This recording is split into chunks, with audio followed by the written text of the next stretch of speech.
A 2-year-old boy vanished without a trace from a desolate, rugged mountain campground in Idaho. His story made national headlines. People from around the world took notice, wondering what happened to the toddler. Search teams and law enforcement looked everywhere for him, their calls to him echoing through the vast canyons and canopies of the forest. Days turned into nights, months into years, with no sign of the boy. 4 adults were at the campsite with him that warm July day. Every one of them has a story describing the events that led up to his disappearance, but not all of them match up. Did he wander off by accident? Was he taken by a wild animal or by a stranger? Or is there a more nefarious reason for his disappearance? After spending hours upon hours diving into this case, I have a sneaking suspicion either all 4 of the adults on the mountain that day know what happened to the little boy, or at least some of them do. There are still so many questions that need answers. We have to keep telling this story. The innocent 2-year-old boy deserves to be found, and if someone harmed him, justice must be served. Now, you may have seen other videos and news reports of this case over the last 9 years. What I've tried to do in this video is gather all of the information available as of 2024 and combine it all in one up-to-date video so we can take a look at where things are now and go back with fresh eyes to see where all of that leaves us. If you haven't heard of this case, buckle up. You're in for a wild ride.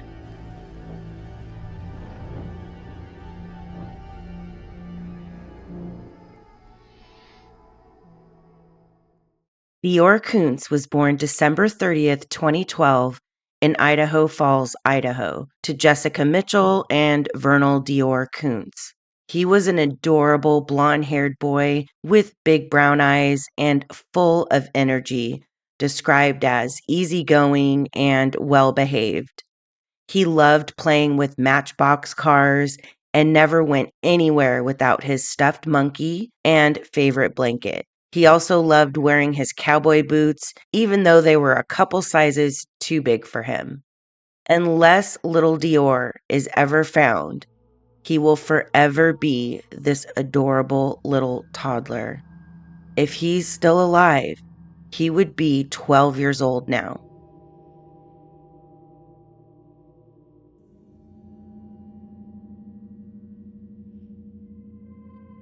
On Thursday evening, July 9th, 2015, Jessica Mitchell, Vernal DeOrr Kunz, Robert Walton, and Isaac Weinwand drove a little over 100 miles from Idaho Falls, Idaho, where they all lived, to Timber Creek Campground right outside of Leadore, Idaho, for a weekend getaway. Timber Creek Campground is very remote and nestled in the Salmon Chalice National Forest. As the story goes, Jessica and Vernal brought their son DeOrr along for the camping trip, and on day 2 of the trip, he vanished. Now, before we go any further, let's get familiar with the 4 adults present on this camping trip. We've got Jessica Mitchell, who is DeOrr's mother and fiancée to Vernal DeOrr Kunz. This is Vernal DeOrr Kunz, father of Baby DeOrr and fiancé to Jessica Mitchell. This is Robert Bob Walton, who is Jessica's grandfather. Last but not least, we've got Isaac Weinwand, who was a friend of Grandpa Bob Walton. To keep everything straight, I'm going to call Vernal DeOrr Kunz Vernal, so we don't get him mixed up with Baby DeOrr. I'm also going to call Robert Walton Grandpa Bob, just so we don't forget he was Jessica's grandfather and Baby DeOrr's great-grandfather. Here is a basic summary of events leading up to DeOrr's disappearance according to the 4 adults that were present on the camping trip. According to Vernal, the family decided to go on a camping trip on Thursday, July 9th, 2015, after Vernal got off work around 5 p.m. About an hour or so later, Vernal, Jessica, and Baby DeOrr left in their truck and met up with Grandpa Bob Walton in his SUV, which was hauling a trailer. They then picked up Grandpa Bob's friend, Isaac Reinwand, who rode with Grandpa in his SUV.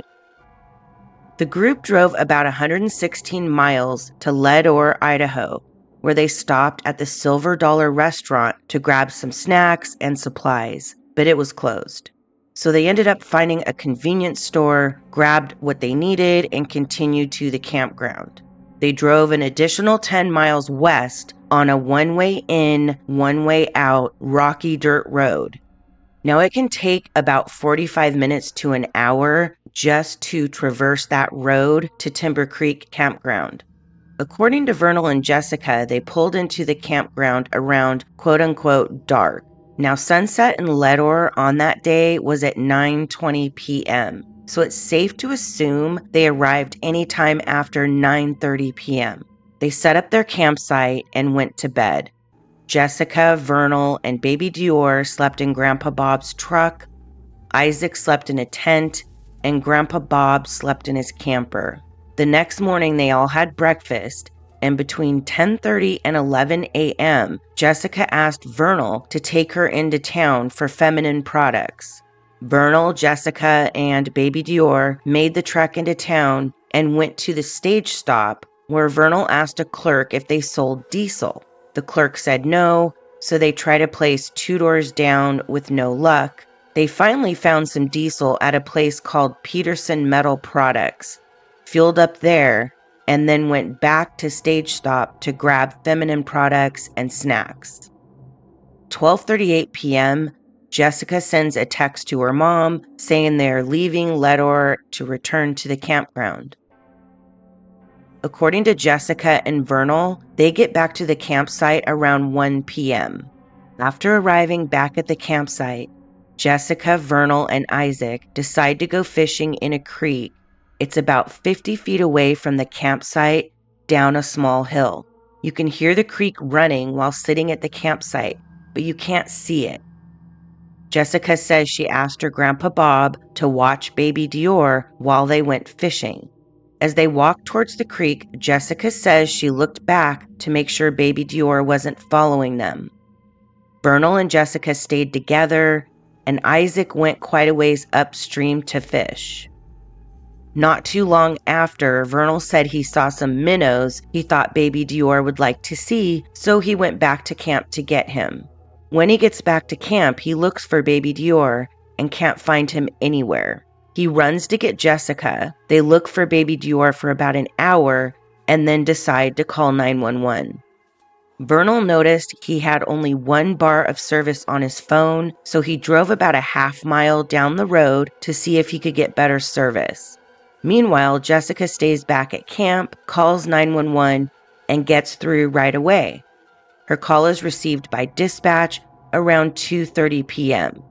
It was about the same time Jessica gets through to 911 that Isaac returns to the campsite and is told Baby DeOrr is missing.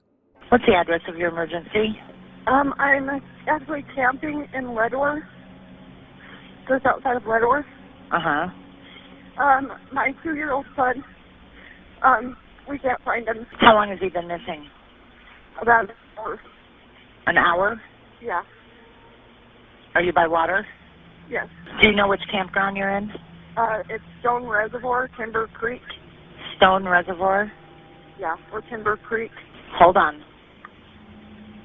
We need search and rescue. Jessica? Jessica?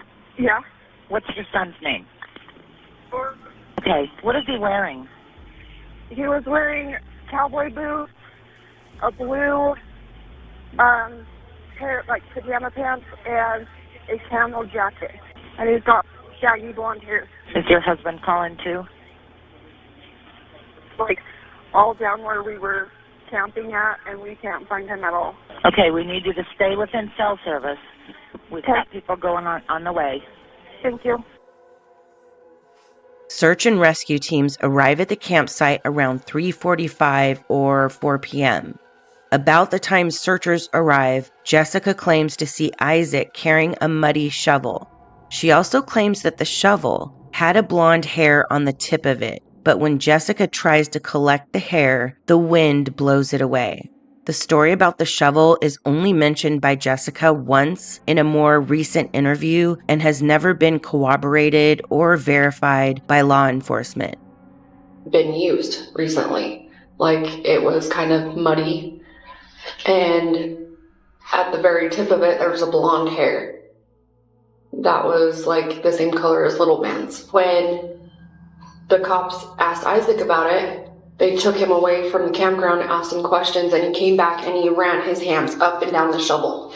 And I'm like, if somebody asked me about this shovel that might be involved with something, why would you? I wouldn't go run my hands all over it. Like, I wouldn't even want to be near that. And the hair, when the guy picked up the shovel, I went to go grab it, and the wind blew it right off the shovel. And so we lost that.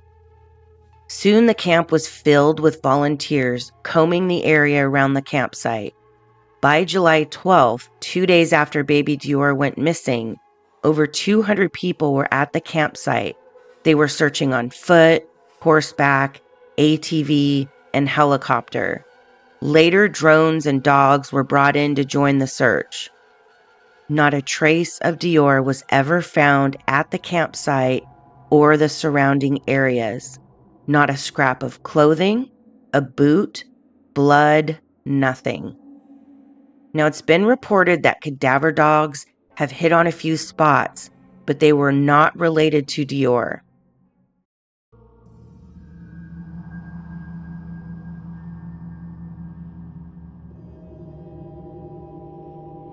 All 4 of the adults on the camping trip have given numerous interviews regarding DeOrr's disappearance. Not all of their stories seem to match up, which has raised many questions about what really happened at the campsite. There is a ton of speculation and many rabbit holes in this case, which is to be expected because not a trace of Baby DeOrr has been found since the day he went missing. The public wants to know what happened to him, and if he is no longer with us, want him found and respectfully laid to rest.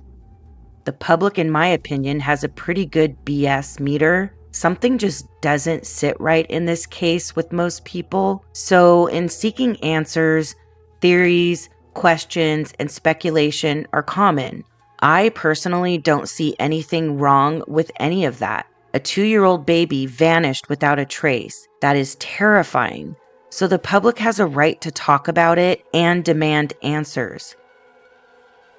That keeps pressure on law enforcement to keep working the case and not let it get buried somewhere collecting dust. With all that said, because it's been 9 years with no answers, the waters are pretty muddy. So I thought I'd sift through the information I could find and talk about what can be proven as fact, what law enforcement says, what the private investigators have said, and what the 4 people on the camping trip have to say, and then summarize where that leaves us now 9 years later. We have to keep in mind that this is still an open investigation, so not all evidence law enforcement may have has been released to the public. So let's first talk about what we can say for sure is true in this case.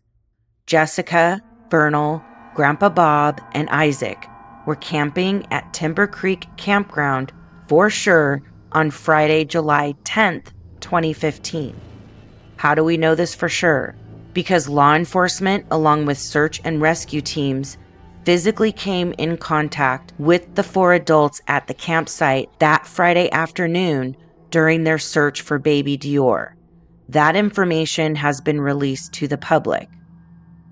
Friday, July 10th, 2015 was the day Baby DeOrr was reported missing. We know this for sure because Jessica's 911 call was released to the public and law enforcement has confirmed that was the day he was reported missing. Jessica and Vernal were at the Stage Stop Junction in Leadore on Friday, July 10th, 2015, between 12 and 12:30 p.m. We know this for sure because there are receipts posted from Klein Investigations on their Facebook page, along with Sheriff Lynn Bowerman corroborating that to East Idaho News via interview. The store. Did the family go down to the store there in Leadore, and was there any surveillance captured of this boy, surveillance video? I don't believe they have a surveillance, but we have a receipt that we've documented that they purchased certain items. They were on the receipt. The time was stamped on the receipt. And so we believe, that's where they went. Polygraph examinations were given to Jessica Mitchell, Vernal Kunz, Grandpa Bob, and Isaac. We know this for sure because Sheriff Lynn Bowerman stated this publicly in a news interview given to East Idaho News. And as far as the lie detector test, you said you couldn't say much about. They've all four have voluntarily taken polygraphs, and right now those have been turned over to the FBI along with the statements, and I would prefer to have them look at the reports and look at the evaluations on the polygraph to make sure we're looking at everything correctly and that we didn't miss anything. We also know that Jessica and Vernal were being quote-unquote less than truthful during their polygraph tests, as stated by Sheriff Lynn Bowerman via news interview given to East Idaho News. After a week of re-interviewing, and an announcement from the FBI that they were being less than truthful on their polygraphs.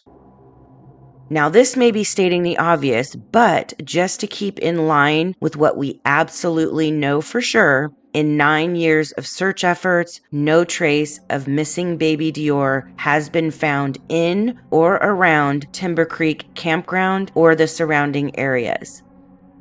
How do we know this?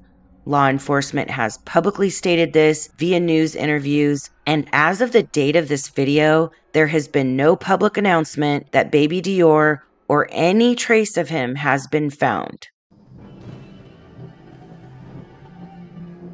Now let's talk about what we can assume is true. We can assume that Jessica, Vernal, Grandpa Bob, and Isaac drove to Timber Creek Campground on Thursday night, July 9th, 2015. How can we assume this is true?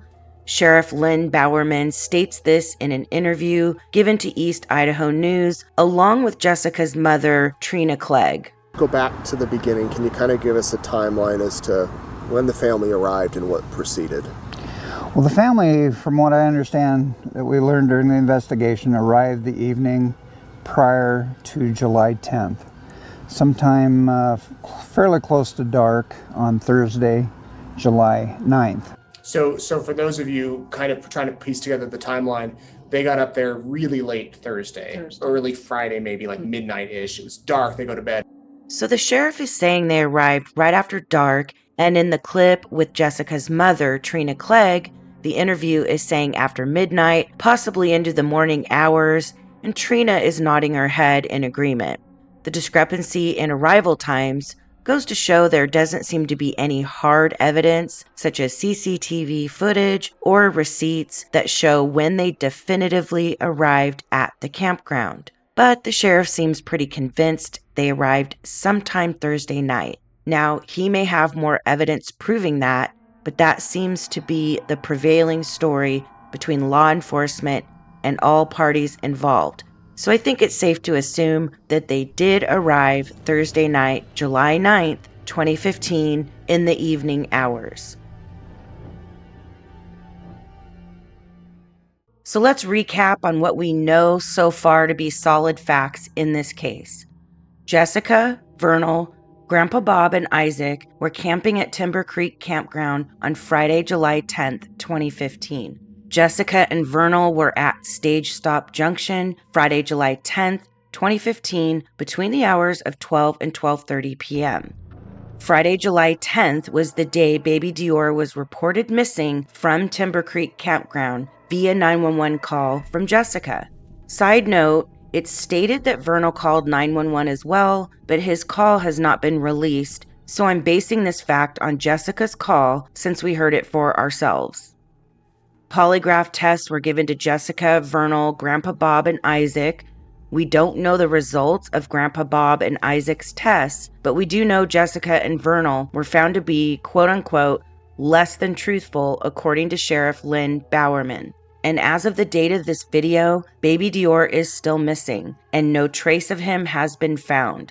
I also want to add that there is still an open investigation into his disappearance. We can also assume the 4 adults arrived at the campground Thursday evening, July 9th, 2015.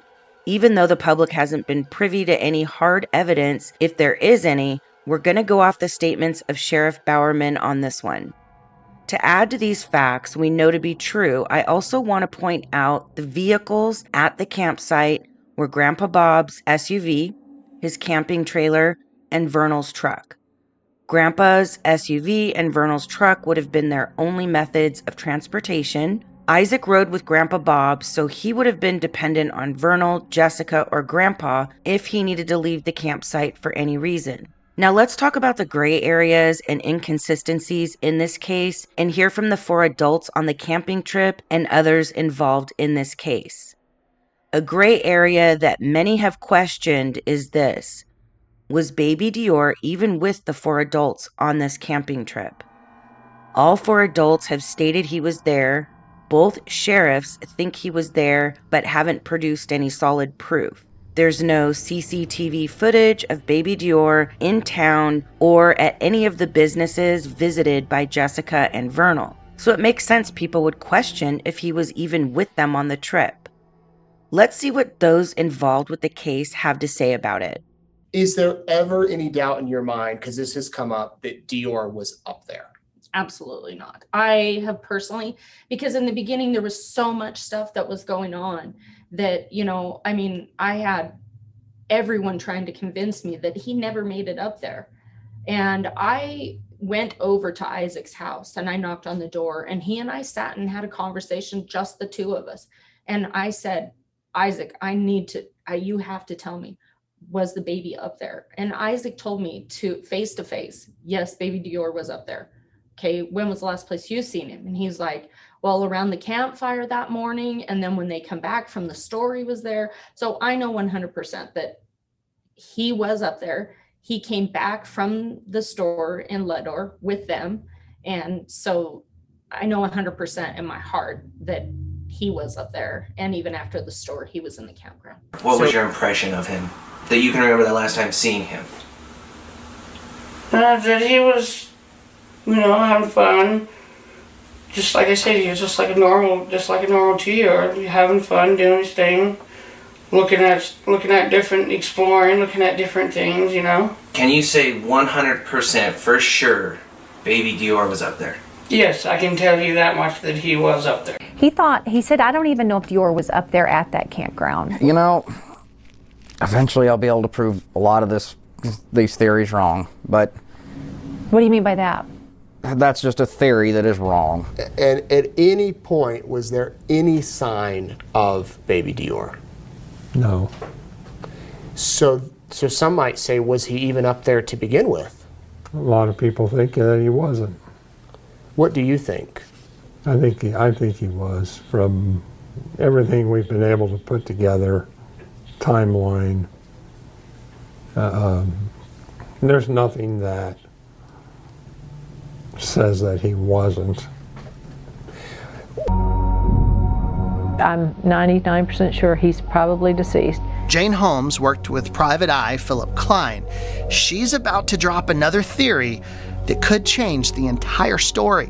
Some people have speculated that something had happened to the child before they went on the trip, to try and cover up the child's death, possibly, or an accident, or whatever may have happened. One reason behind her hunch is a lack of photos taken by DeOrr's mother. The investigators say that she always posted pictures of her son on Facebook, but not during that camping trip. Did you take any pictures, by the way, at all during the camping trip? No. Okay. Any particular reason? Just didn't think about it? Just when I'm camping, I don't really, I didn't have service. I didn't I kind of wanted to relax and enjoy being camping. Okay. At this point, Jessica says she had 2 witnesses in town that saw her with DeOrr. One was a store clerk. The other worked at a restaurant. We questioned those witnesses. They never saw a child inside that. So now we have 2 witnesses saying, what are you talking about? There was no child. I'm pretty comfortable saying he's not in this particular area right here. Is there evidence that DeOrr was actually last seen at that campsite? We believe he was. You believe he was? What's the proof?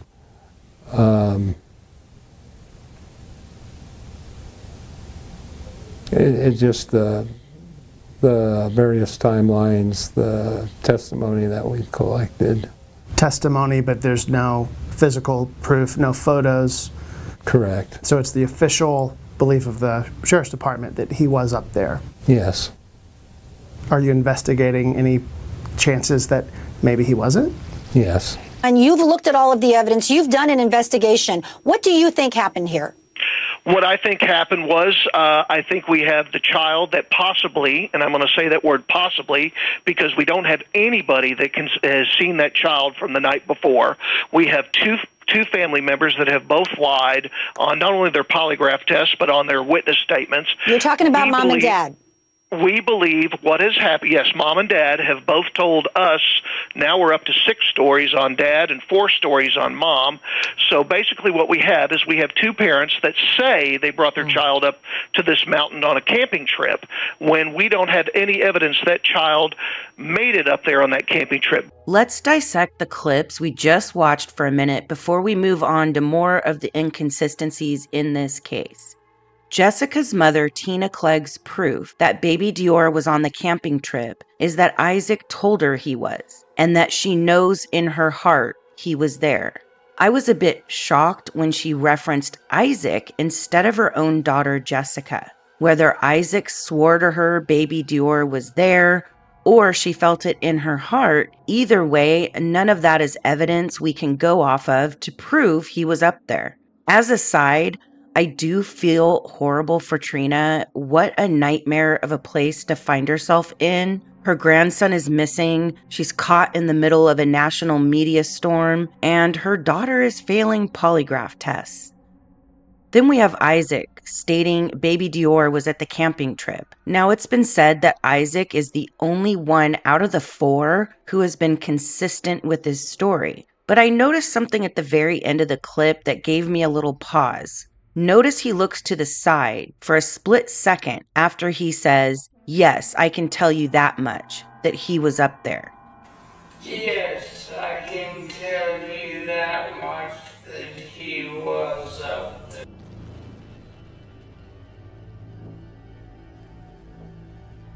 It could be nothing, but it did give me a little pause when I saw that. Now we have Vernal's clip. After the interviewer says, I don't even know if he was up there at that campground, and she's referencing Sheriff Bowerman, not Sheriff Penner. A side note, Sheriff Penner took over for Sheriff Bowerman when he retired. That's why you will see both of them referenced in this video. So after the interviewer mentions that Baby DeOrr may not have been at the campground, notice instead of saying, yes, he was up there, Vernal looks down first and then says, you know, eventually I'll be able to prove a lot of these theories wrong, and says it's just a theory, which it may be. But the way he looks down and stumbles a bit bothered me, and, well, Vernal, it's 9 years later, and that theory has not been proven wrong as of yet. Then we have Sheriff Penner, who states the belief of the Sheriff Department is that Baby DeOrr was up there, but doesn't seem to have any solid evidence to back it up.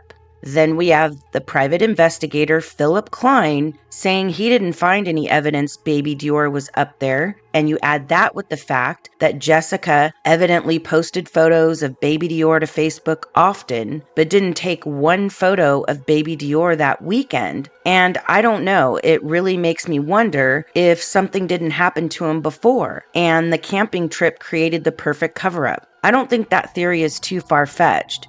The only thing we have to go on saying Baby DeOrr was there is the word of Jessica, Vernal, Grandpa, and Isaac. Now we're going to get into the other gray areas and inconsistencies on this case, But let's hear what Trina has to say about the genesis of this camping trip and how Jessica, Vernal, Grandpa, and Isaac ended up together at Timber Creek Campground. So, but you knew they went camping. Oh, yes. They had told you we were going to go camping. And from what I remember, it was kind of a last minute camping trip. Yeah, my dad and I had talked about going back up to Ledor where we had been when I was a kid. And he really wanted to share that with Jessica. Kind of the kids wanted me to go, wanted the family to go. He knew he was getting sicker. And so, unfortunately, I wasn't available to go up there that, my plans were to go Saturday after I had an engagement already going. So my intentions were to go up Saturday after it. It was just really quick. He's like, I want to go. And my dad, once he said, I want to go, it was, I want to go now, and it started happening quick. It was need groceries, need to get the camper fixed, all that kind of stuff was really, really quick of getting everything ready. Dad wanted to go. He was going. And Jessica was close to your dad because she cared for him, right? Right. Yeah. So she was one of his caregivers. And I asked Jessica if she would please go. She wanted to go, but I just had to, please, Jess, I really want you to go. I need you to make sure Grandpa's going to be okay. He was going to take Isaac with him, but I didn't know Isaac well enough to know whether if something happened with my dad. And so Jessica decided to go and with Vernal and take the baby. And so I was really excited that they were going to have that opportunity to go up there and go somewhere where my dad and I spent a lot of time as a kid. According to Trina, the camping trip, although it was somewhat last minute, was Grandpa Bob's idea. He originally planned for it to be him and Isaac, but Trina inserted herself into the planning and asked Jessica to go as well to keep an eye on him because of his failing health, since she was also one of his caregivers. That still doesn't mean the trip couldn't have been used as an opportunity to cover up something nefarious happening to Baby DeOrr, in my opinion. But I'll talk more about that later. I think now is a good time to talk a little bit about Jessica. She was known to be erratic and irresponsible. She couldn't hold down a job for very long. That's how she ended up becoming a caregiver for Grandpa Bob. She had 2 other children with another partner, had 50-50 custody for a while, and once she met Vernal, she gave up custody and they went to live with their father full time. She stated she did that because their father was better able to support the kids financially and that she maintained contact and saw them often. That doesn't really make sense to me. Why did she give up custody if she still saw them often? Something doesn't sit right with me about that. Soon after Baby DeOrr's disappearance, Jessica and Vernal ended their relationship, and shockingly, only 8 months later, Jessica married a man she only knew for 6 weeks. Here's a clip from the first private investigator the family hired to look into Baby DeOrr's disappearance. Now, we'll talk more about him a little later in the video, but his name is Frank Vilt, and he's speaking on Jessica and what he thinks may have happened to Baby DeOrr. And then I'm going to play a quick clip from Philip Klein, who we heard from earlier, talking about Jessica's behavior as well. What do you think happened to DeOrr? Well, I feel there's one possibility is a scenario is that it's only because of Jessica giving up her custody of her other 2 kids and because she didn't really want kids. And when she had DeOrr, that her tubes were tied and for all intents and purposes sterilized, so she could never be reversed. And I believe that because of the laws, Nebraska is an example, and Utah, their adoption laws, as long as even though the father may be on the birth certificate, as long as they were not married, the mother could basically has carte blanche to do what she wants to do as far as adopting out her child. So I think one possibility was the child was adopted out. It was an out-of-state adoption, which was arranged. And as a cover story, so DeOrr wouldn't find out about they staged this possible stranger abduction. or prearranged abduction. Jessica has a long history of erratic behavior. The child was getting in her way, and she frankly was not interested in raising a child. Now look at this. It's Jessica's Facebook page. Just last week, she shocked everyone with the announcement that she had split from DeOrr's dad and married a guy she met 6 weeks ago. Jessica seems to be a bit shady. Now, that doesn't mean she's guilty of anything, but it's like the saying goes, things that make you go, Now let's talk about the other 3 adults on the camping trip. I couldn't find much on Vernal prior to DeOrr's disappearance, only that him and Jessica were engaged. As was mentioned earlier, Grandpa Bob was in ill health and on oxygen.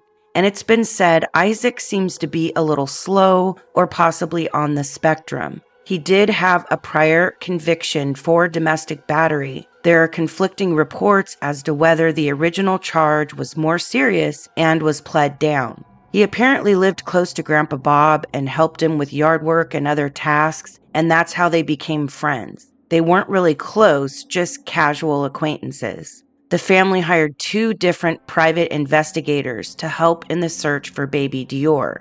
The first was Frank Vilt. He was a retired U.S. Marshal with a respected reputation. He spent a couple weeks on the case and then quit, stating Jessica and Vernal were not being truthful. The family said they fired him, but he disputes that.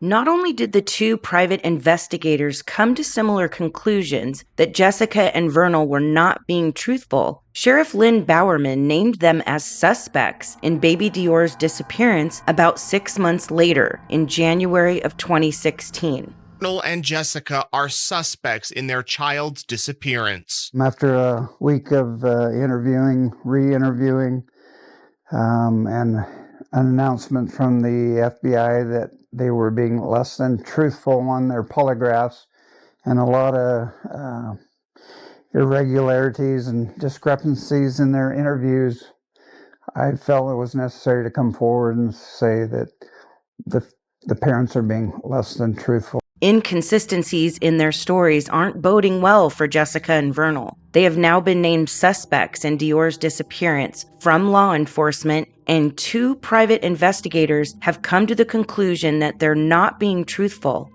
As I mentioned before, the first private investigator they hired, Frank Vilt, disputed the fact that Jessica and Vernal fired him. Because Jessica and Vernal were disparaging his name, he publicly released a scathing letter he sent to them on September of 2015, disputing their efforts to discredit him. Remember, this guy is a retired U.S. Marshal. He's not some fly-by-night private investigator. Here's what the letter reads. As I previously informed you today via my text to your cell phone at 8:31 a.m., I am withdrawing from the investigation because of circumstances beyond my control, including but not limited to a breach of trust on your part concerning your refusal to allow me to make this case national. I am perplexed as to why you did not want me to advertise the $20,000 reward. I was willing to put up personal funds in the hopes that the public could provide information leading to the whereabouts of your son. I agreed to assist you. I informed you that I would work for my out-of-pocket expenses. I was willing to forgo my normal hourly fee. My stipulation was that both of you would be absolute truthful. I told both of you that if I felt that you were not telling the truth, stalling me, or otherwise misleading me, that I would withdraw from the investigation. In my opinion, both of you lied and misrepresented the true facts that could solve the mystery of your missing son. There are other aspects of this case that I cannot go into at this time, but simply put, I believe that the searches will all be non-productive. The searches are only used by you to cover a possible crime that one or both of you have committed, emphasis added. My suggestion is that you fully cooperate with the Lemhi County Sheriff and tell the truth. I do not appreciate the fact that one or both of you are spreading rumors that you have paid me. I have not received reimbursement to cover my expenses. I also feel that you are exploiting the public for financial gain. How can you live with yourselves? Sooner or later, the truth will come out. I have enclosed a copy of my expenses and I expect to be reimbursed. I am a professional and I take my work seriously, but I do not like clients that do not cooperate by giving me false and misleading information. Let's hear a little more from Frank Vilt via a phone interview he gave East Idaho News. All right, so Frank, this letter that's been going around the internet looks like you wrote back in September. Well, basically, I told them that because of circumstances beyond my control, I dropped them as clients because of a breach of trust on their part, because they didn't seem to trust me and what I wanted to do. And what I mean by that, I wanted to go public with this. I wanted to go national public, and I wanted to advertise, we have this little missing boy. We need more eyes and ears to try to find this missing boy. I offered a $20,000 reward, and they did not want me offering the reward. They said that the sheriff didn't want it. They said the sheriff didn't want to go public, and the sheriff never mentioned that to me. And so I started finding little things that they were inconsistent. Their stories didn't jive. One was the timeline, and there was an overemphasis of Jessica stating that she knew the boy was in the campground because she kept looking back. I kept looking back. I kept looking back. And it seemed like this was like an overkill. Why would she keep saying this over and over and over again? She wanted to establish that the boy was in the campground. And this was after they came back from town and they saw some fish that Isaac and Bob, the grandfather, caught. And so DeOrr says, well, show me where those fish are. Where'd you catch those fish? And so they went off with Jessica, DeOrr, and Isaac went off to the creek where they caught the fish, supposedly. And Jessica kept saying, I kept looking back to make sure the little man was there, kept looking back. And why did she overemphasize that? And that was kind of one of the things. And she couldn't answer my question as to why she kept saying that, why she wanted to establish like an alibi that the boy was there. And some other things that were just inconsistent, and they didn't want to, they just were hiding things, like they weren't coming forth with the truth. They didn't make line. The timeline didn't make sense.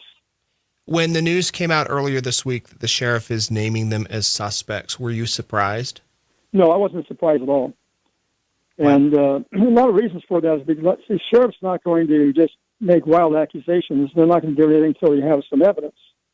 There's always double jeopardy involved, too. So they name them as suspects, and they're not going to make an arrest. And most law enforcement people aren't going to make an arrest until they have the evidence to do so, because of double jeopardy.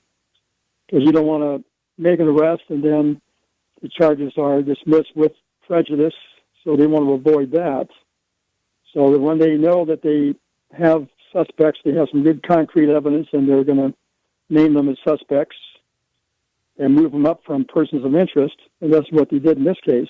Why come forward with this information now? Well, it's because they spread the rumor that they fired me, and that's not true. And I got that from the guy who was making the documentary on missing children. They told me that DeOrr and Jessica told me that they dismissed me, that they fired me. And it's dated September. That's when you actually sent it to them and mailed it to them. Correct. That followed up the same date of my email. I sent them an email of the same date, September 25th. Basically, I said the same thing in my email to them. After Frank Vilt quit, the family hired Philip Klein. After investigating DeOrr's disappearance, he came to a similar conclusion as Frank Vilt. Once Philip Klein approached the family with his suspicions, they fired him and went public disparaging him, stating once he got the money, he just blamed the parents because it was easy. I went through Klein's website and Facebook page, and he seems to be a no-holds-barred investigator. I'll link both in the description, and I encourage you to look especially at his Facebook page. He has a lot of documentation there from his investigation into Baby DeOrr's disappearance. Now, he was off the case for a while, but an anonymous family member has rehired him, and he has resumed working the case. Let's hear a little more from Philip Klein and what he has to say about Jessica and Vernal's conflicting stories. And it's always, oh, we forgot. And so then we finally actually, on the, I think the second trip or the third trip, we got up to the mountain and we actually got to see the layout. And we knew right then and there what they had told us couldn't have been the truth. There's no way that you could not have seen that child. There's no way that the child was doing what you said the child was doing. Here's some candy. Go take it to grandpa. First, they told us grandpa was in a chair and he said, come on, DeOrr. And then we find out grandpa wasn't in the chair, that grandpa was in fact asleep in the trailer, according to grandpa. And then this poor guy they just keep going after. Then they started pointing the finger, Isaac Renwan. Yeah, Isaac Renwan. They keep pointing the finger at him, and we kept going, okay, but where was Isaac? Oh, well, he was down fishing. Well, either Isaac was down fishing or he was up in camp. What was he? Oh, he's down fishing.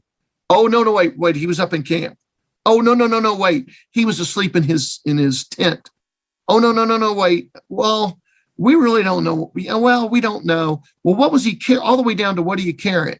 Was he carrying a fishing box, a tackle box? Was he carrying a rod and reel? What was he carrying? Got one of them say, well, he had a rod and reel. The other one said, well, he didn't have a tackle box.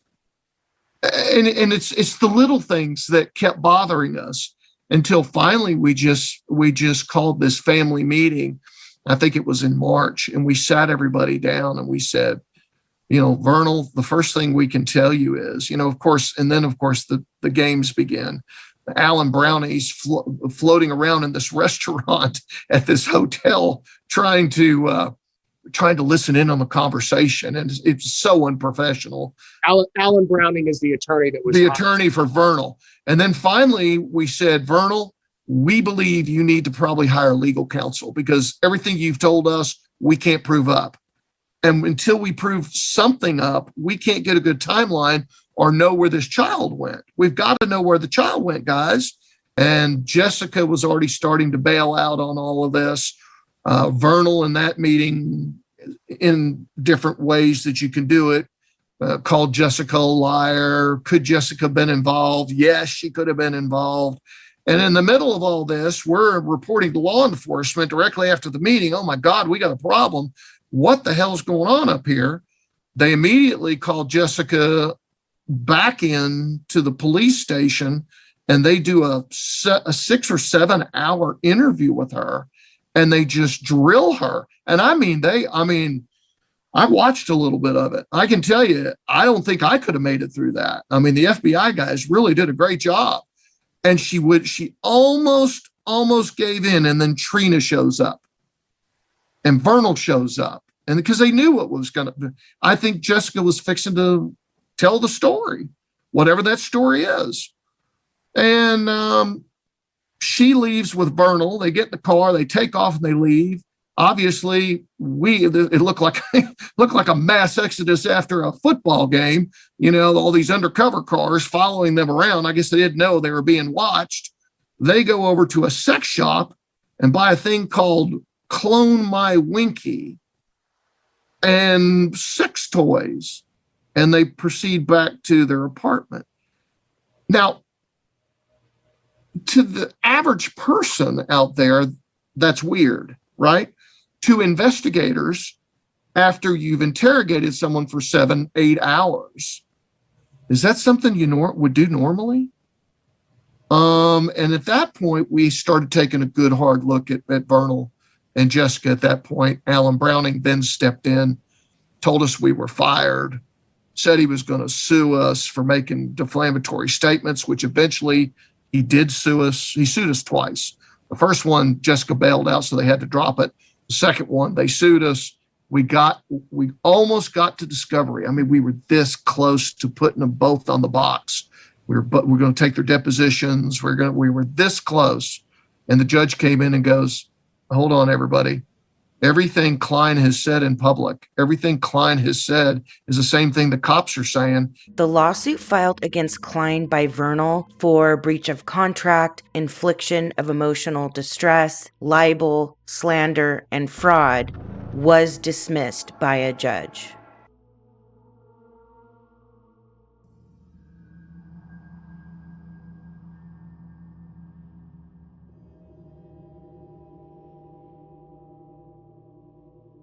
let's dive a little bit deeper into the many inconsistencies in Jessica, Vernal, and Grandpa Bob's stories.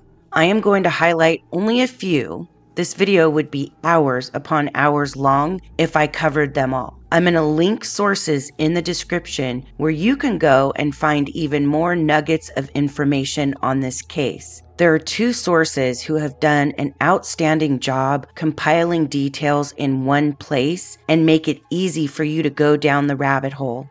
One is justiceforbabydeorr.com and the other is East Idaho News. So make sure to check out the description section of this video for links to all of those awesome sources. Going back to when Jessica and Vernal said they went into Ledor on Friday, July 10th, 2015 for feminine products, snacks, and diesel for Vernal's truck, in a videotaped interview Jessica gave to private investigator Philip Klein, he asked her where they stopped to get diesel.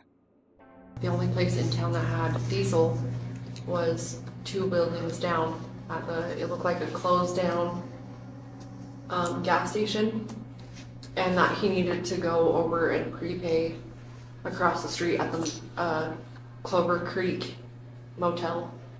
She states they stopped at the Clover Creek Motel. Well, Jessica, I don't know about you, but driving 250 miles from camp to find diesel seems quite counterproductive. As a matter of fact, I imagine you guys would have ran out of diesel before ever making it there, because there is no Clover Creek Motel in Ledor. Not even a business named anything close to that. But there is a Clover Creek Inn in Idaho, about 250 miles away from Ledor.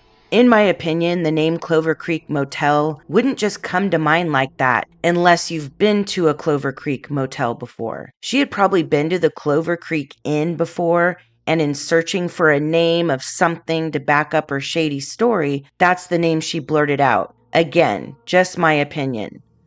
Another interesting slip-up from Jessica is in her written statement. Here she is talking about the 911 call. She states, DeOrr, meaning Vernal, said he was really going to call 911. When he left, I tried to call my mom to see if I could make a call and for her to understand me. I tried to call her 5 times before the call went through. When my mom answered, I told her Lil Man was missing and we couldn't find him. She couldn't understand me because I was crying and panicked. So she yelled at me and told me to calm down so she could understand me. When I told her what was going on, she told me to call 911. I hung up with her and called 911. I told the dispatcher what was going on, and she told me my husband was on the other line with them. When I was done talking to her, I took everything out of my pockets and threw them into DeOrr, meaning Vernal's truck, and started heading towards the creek. Number 1. If my 2-year-old son was missing, I would not waste precious minutes trying to call my mom or anyone else for that matter to see if it would go through. I would spend every second trying to get through to 911. What's funny is Jessica said that it took 5 tries to get through to her mother, but got through to 911 first try. So calling her mom wasted valuable time getting the call into 911. According to Vernal's statement, it says that he and Jessica said they need to call 911, and Grandpa Bob says no, he's here, it's only been 20 minutes or so. Vernal says here, I told Jessica I was going for help and ran for my truck. I went to the and then I'm not sure what that word is. He went to something. His writing is really hard to read. So anyways, he went to something in the road between the cutoffs and turned around thinking he's got to be here. He's little, he couldn't go far. So skipping a couple lines, he then writes that he went a mile or so down the road and got service and called 911. He states 911 asked him to stay there so he would stay in service, but he said he hung up, stayed a few minutes, and because his son was missing, he couldn't just stay there, so he went back to camp. So Vernal and Jessica in both statements say that Vernal left to call 911. Vernal says he ran for his truck and drove a mile or so down the road to call 911. Jessica says when she's on the phone with 911, the dispatcher states her husband is on the other line. So it's safe to assume, according to their statements, that Vernal is down the road a mile or so in his truck on the phone with 911, and Jessica is back at camp on the phone with 911. If that was the case, then why does Jessica state that after she hung up with 911, she took everything out of her pockets and threw it in Vernal's truck? I thought Vernal was over a mile away in his truck. How can you throw things in his truck if his truck is not there? Well, obviously you can't. So this 911 story is not adding up at all. Also, why would you hang up from 911 and empty your pockets? That statement is just weird to me. Empty your pockets of what? Who has time to think of emptying your pockets after hanging up from a 911 call for your missing son? Why is that so relevant to her that she writes it in her statement? Now we're going to bring Grandpa Bob's statements into play from an interview he gave private investigator Philip Klein. Vernal and Jessica have conflicting statements on what happened when they arrived back to camp from supposedly fishing in the creek to find that Baby DeOrr was missing. Vernal said he asked Grandpa Bob where Baby DeOrr was, and Grandpa said, "I thought he went down to you." And Vernal said, "Down that way?" meaning toward the upper campground. And Grandpa said yes. Jessica states that when she got back to camp, she asked Grandpa Bob where he last saw Lil Man and said he pointed to a tree and said he was right there sitting in the dirt playing with his boots. How can this be? How can they both get back to camp and ask Grandpa Bob the same question and get different answers when both Jessica and Vernal and Grandpa were there together at this point? Something isn't adding up. Let's see what Grandpa has to say about this. Did you ever tell Jess that you saw him down by the creek sitting next to a tree? No. You never told her that? No. Messing in the dirt or with his boot? Never told her that? Okay. So Grandpa denies telling Jessica that Baby DeOrr was sitting by a tree in the dirt playing with his boots. Let's see what else isn't matching up. In both Jessica and Vernal's written statements, they say that Jessica asked Grandpa Bob to watch Baby DeOrr while they went fishing with Isaac, and he said yes. What does Grandpa Bob have to say about this? I'm trying to image this in my mind because I've never been up there before. Yeah. So DeOrr Sr., Jess, and Isaac walk away from the camp. Right. And do they ask you to watch Little DeOrr? That's what I hear. Okay, that's what you hear? That's what I hear. That's what you hear from them say? That's what I hear. I didn't know whether I heard them. They said that. Okay. That's an interesting choice of words Grandpa used to answer Klein's question as to whether Jessica and Vernal asked him to watch Baby DeOrr. Now, if Grandpa didn't remember them asking him, he could have said, "I don't remember." Instead, he says, "That's what I hear." Is that what you heard they told investigators? So that's the story Jessica and Vernal are using? Then he says, "I don't know whether I heard them or they said that." What an interesting answer. Even though Grandpa Bob isn't some young spring chicken anymore, being left in charge of a 2-year-old is not something that happens to him every day, especially on a weekend camping trip. So I would think that is something that would stand out to him, and he would be able to answer definitively yes or no to whether he was asked to watch Baby DeOrr.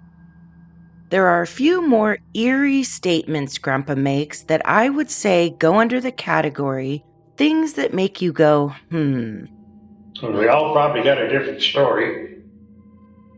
So I don't know what happened. That's all there is to it. Things stirred up too much, so you find out what's going on. Mm-hmm. You know that. I really wish this story had an ending. An ending where Baby DeOrr is found to be healthy and thriving, or an ending where he gets justice. But unfortunately, that's not the case.